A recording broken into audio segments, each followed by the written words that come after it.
Përshëndetje miq, sot në këtë vlog nuk do t'ju marr me vete dhe nuk do t'ju çoj në asnjë vend të bukur të Shqipërisë, apo pse jo dhe jashtë Shqipërisë, por kam marrë shkas nga shumë komente dhe shumë mesazhe në rrjetet e mia sociale për sa i përket kushteve ekonomike në Shqipëri, të një kategorie mjaft të rëndësishme të popullit ton që ka shërbyer dhe ne trashëgojmë. Pra jam pensionistët.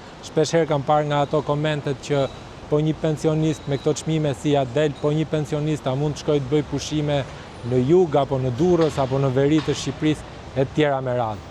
Ndaj unë sot kam vendosur që të gjitha fitimet e mia në YouTube janë shumë minimale në fakt, ti shpenzoj dhe të mbush portën e një familjeje pensionistësh në Shqipëri. Janë rreth 80 euro, aq kam fituar realisht nga kanali im në YouTube, dhe do bëjmë një shpenzim për sa i përket çfarë mund blejmë me kaq para, sepse paga ose pensioni mesatar i një pensionisti ose minimal është rreth 100 euro, diçka më pak. Shohim bashkë se çfarë mund blejmë me 80 euro. Kem pak të vështirë që me kaq buxhet sa kam vendosur në dispozicion të mbush një shport, por megjithatë do mundohem që të marr pak nga të gjitha. Dhe fillimisht çfarë na duhet? Makarona oriz.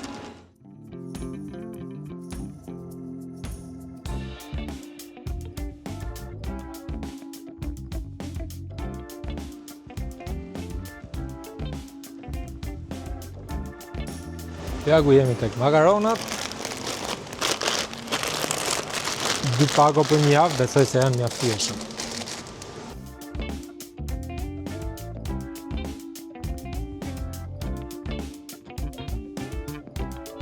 E një pako të gjata.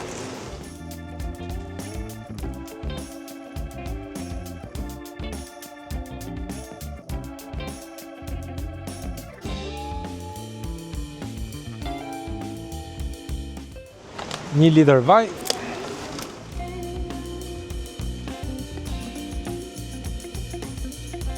Në fakt edhe kur bëj vetë pazarin, mundohem që të përzgjedh produktet që janë në ofertë. 1 litër vaj ulliri.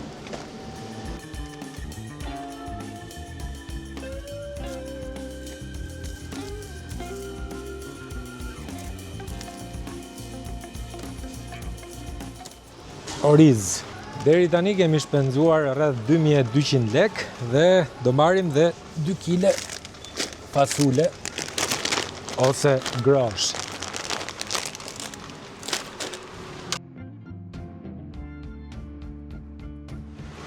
Makaronat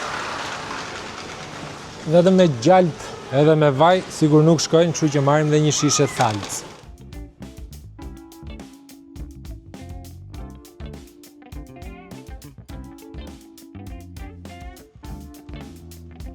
Marrim edhe 2 kg sheqer.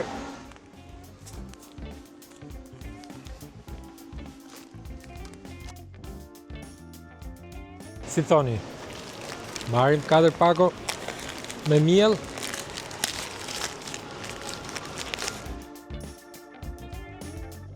Base nëna ose ajo zonja e bën bukën vetë në shtëpi, kështu që i marrim. Sigurisht që nënat dhe apo gjyshrit tanë konsumojnë edhe kafe, sepse janë në një moshë të tillë që kafen e duan, dhe do të mundohemi të gjejmë një kafe turke, të i qëndrojmë traditës. 150 lek, 100 gram në mos gaboj, po 100 gram kafe. Mbaj mend që gjyshja ime i kishte shumë qef biskotat, kështu që po marr dhe një pako biskota. Alkol jo, por marrim 2 lëngje frutash, 1 qershie, 1 molle. Okej, po i marrim të treja dhe 1 pjeshke. Shpresoj të na dali buxheti. Sigurisht që përveç kafes edhe një pustin me çaj. Na duhen edhe proteina. Marrim dhe pak mish, ndoshta edhe një pul, po duhet shohim sa kemi shpenzuar deri tani. Okej, ndoshta jemi pak më shumë se gjysma e buxhetit. Në kush pjesë mish? Kush është më e mira? Po, viçi qumshtet. 1 kg 600 gram. Okej, peshoje. Kështu siç është. Po, siç është. Po. Kur Do më peshosh edhe një pul? Po. Faleminderit.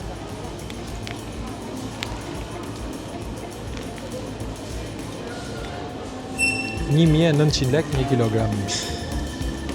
Një pul fshat. Nuk e di cila është më e mira. Një që zjen më mirë, më kollaj.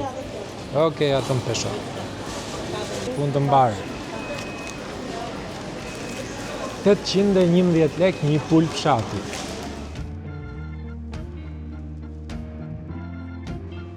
Ja ku kemi prap qumësht me ofertë, kështu që 3 litra qumësht besoj se mjaftojnë.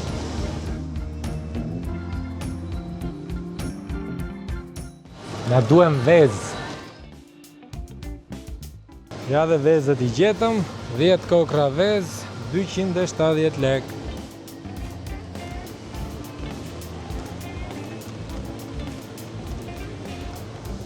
Edhe 1 litër kos.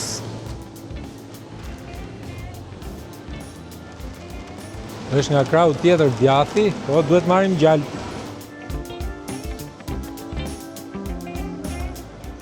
600 lek ky topi i gjalpit.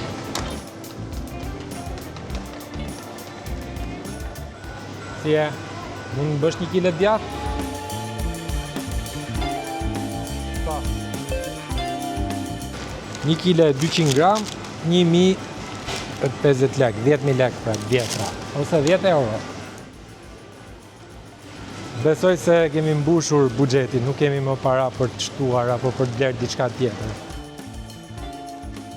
Ky është edhe pazari që bëm me 80 euro apo diçka më shumë apo më pak, nuk e di, do ta shohim tek kasa.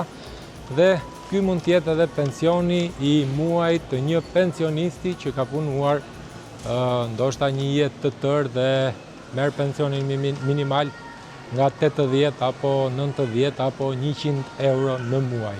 Nuk e di a janë të mjaftueshme për një muaj këto kaq pak ushqime, ndoshta as për një javë nuk do dalim, por gjithsesi këto janë çmimet dhe këto janë kushtet ekonomike që kanë pensionistët shqiptarë. Shkojmë kas dhe zbulojmë se sa do të paguajmë.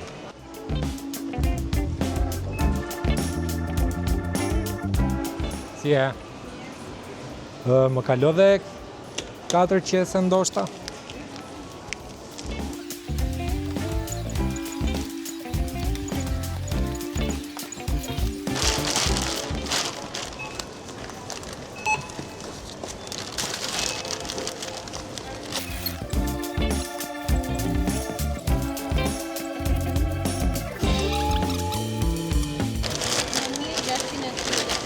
Sa?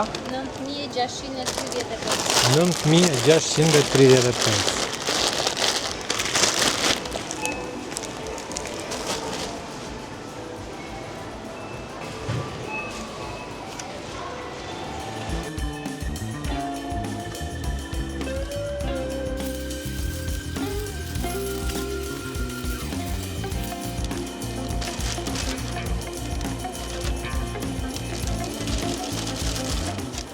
Qesja e 4 nuk është të më mbush plot. Faleminderit. Mirupafshim. Ky është kusuri që na teproi nga 100.000 lekëshi ose 100 euro dhe ky është totali, 9.635 lek, pra 96.000 lek në total. Dhe kjo është shporta që mbushëm.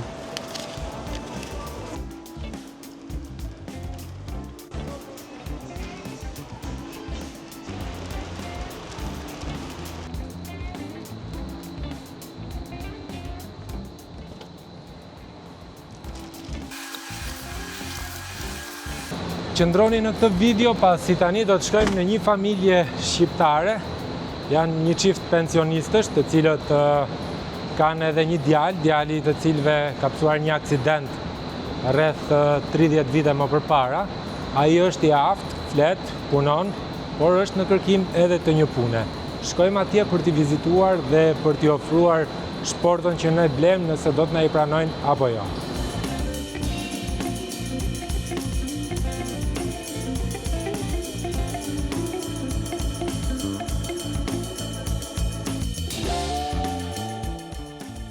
Iliri fatkeqësisht ka pasur një aksident rreth 30 viteve më parë, ka qenë futbollist, 32 vite më parë, edhe të korrigjon.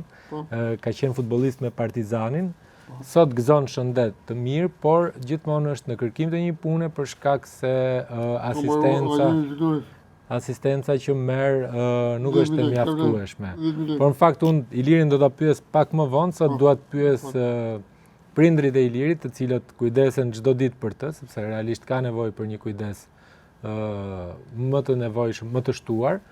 Dhe dua ta pyes pak se zonjën se si ja del sot me çmimet që janë ngritur dhe si ja del të menaxhosh, le të themi, të ardhurat mujore që mund të ketë një familje, përmbi të gjitha dhe një djalë që është i papunë. Kështu, me vështirësi. Me vështirësi, është shumë e vështirë. E vështirë është. Janë rritur, ja keni E ndjerë. vështirë. Besoj e keni ndjerë dhe rritjen e çmimeve. Po, patjetër. Patjetër. Janë shtuar kostot. Në shtuar kostot, po. S'kemi që bëjmë. Një pension minimal në Shqipëri është diku ke 10.000 lekë të rinë, në mos gaboj, 100 euro, pak a shumë, më korrigjon Iliri. Jo, 10.000 të rinë, 10.000 kaq. 10.000 lekë. Jo, kështu. Është 10.000 lekë. Po. Me 10.000 lekë çfarë mund bëj një familje shqiptare? Sa mund shty? Një javë, 3 ditë, 10 ditë, një muaj? As 5 ditë, si shtu as 5 ditë. Çfarë mund të blesh? Miell, oriz? Po, nga 1 kile. Nga 1 kile. Dhe s'paguan dot drita dhe ujë. Ke detyrimet. Po drita ujë sa shkojnë afërsisht mujore? Po shkojnë. Më shkojnë gjërë. 3.000 lekë, 3.500 lekë paguaj ujë. Të reja. Të reja. Po. 4.000, 5.000 lekë energji elektrike. Gjatë dimrit ndoshta shkon edhe më shumë. Po për sa i përket shpenzimeve të tjera, për shembull, ju nevojitet që të merrni ilaçe? Për ilaçet mos e pyet. Unë dua 10.000 lekë ilaçe, unë të paktën. I dua në muaj. Një 6-7.000 doj, velio. Dhe kështu që pensioni im, se una që kam, duhet vetëm për ilaçet. Për ilaçet e të dyve? E të dyve, po. Ndërkohë mundoj dhe Iliri ndonjëherë? Jo. Ilirit i marrë, Ilirit pak, jo. Gjerë tash i falë Zotit mirë. Më merr. Falë Zotit gjerë tash i mirë. Vitamina. Dhe i marrë një vitaminë, një kështu. Çfarë t'i bëj? Besoj se ju ndihmojnë dhe fëmijët e tjerë, për t'ia dhënë. Po, kam djalin. Kam djalin, se vajzën e kam këtu, vajza ka 2 fëmijë. Sa shumë vërtet e do të për vete. Në fakt, do ishte një ndihmë sigur Ilirit kishte një punë? Do ishte shumë, po. Ai ka kërkuar, me të paktën në këto vite që unë e njoh, është në kërkim të vazhdueshme, por nuk e di që 2001-shin. Që po. Që vjen diplomor, ke fizik kultura, tem top, bëhet më. Thash, mirë ishte të kishte një, të paktën të kaloj për vete. Të angazhohet për vete, po gjatë ditës, nuk po them që në një këshedis që nevoj kemi shumë, po mjafton që të mos t'jetë kynë qik më i kënaqur, mos mërzitet, mos stresohet. Për ndryshe është në punë me një kolektiv, me këshu, kalon. Unë sot faktikisht nuk e di nëse kam bërë gabim apo jo, por dua t'ju them që kam bërë një shpenzim që përkon me, le të themi, me pensionin që merr Iliri apo ndoshta me pensionin edhe minimal të një pensionisti shqiptar. Kam bërë një shpenzim të disa ushqimeve, nuk e di nëse ofendojnë apo kam bërë gabim apo nuk e di. Çfarë pune mund të kërkosh ose çfarë pune mendon ti se mund të bësh me qëllim që dikush që na ndjek tani mund të marrë në telefon dhe të të ofrojë një. Unë jam diplomuar në 2001-shin, ke akademia fizik kulturës, e thotë gjara. Fizik kulturë, kulturë ka, këta e kemi top, fizik kulturë. Fizikulturë. Mund të japësh mësim në fizikulturë. Pa. Sa është shpërblimi financiar që merr nga qeveria? 10.000 lekë. 10.000 lekë? Se të fare. Mos e mpinit të gjë më fund. Çfarë blen me 10.000 lekë? Mos e di fare, që blen një mirë mami të gjitha. Unë dua të. Ti plotson gjitha kushtet familja? Po, mundohet. Çfarë do ishte, le të themi, jo ideale, sepse ideale nuk ka, por çfarë do ishte një rrugë mesme për ty, për të patur një jetë, le të themi, të shëndetshme, sa do ishte shpërblimi financiar që ndoshta mund t'i bëjë edhe thirrje qeverisë shqiptare për ty si individ? Po, 25.000 pak. Pa e egzageruar. 25.000. Sa? 25.000 pak. 25.000 të paktën. Po. Shpresoj që fjalët e Ilirit të kenë përcjell një mesazh edhe reagimit vi sa më shpejt, sepse sigurisht që shpërblimet financiare gjithmonë janë të pakta dhe janë të pamjaftueshme, por ndoshta një mesazh i tillë mund të shërbejë për një të ardhme shumë të afërt. Shihemi në videon e radhës dhe shpresoj që kjo video t'ju ketë pëlqyer dhe t'ju ketë sensibilizuar sadopak, sepse çdo njeri nga ju ka mundësi që të bëjë një të mirë apo të jap një mesazh të mirë në jetët tona.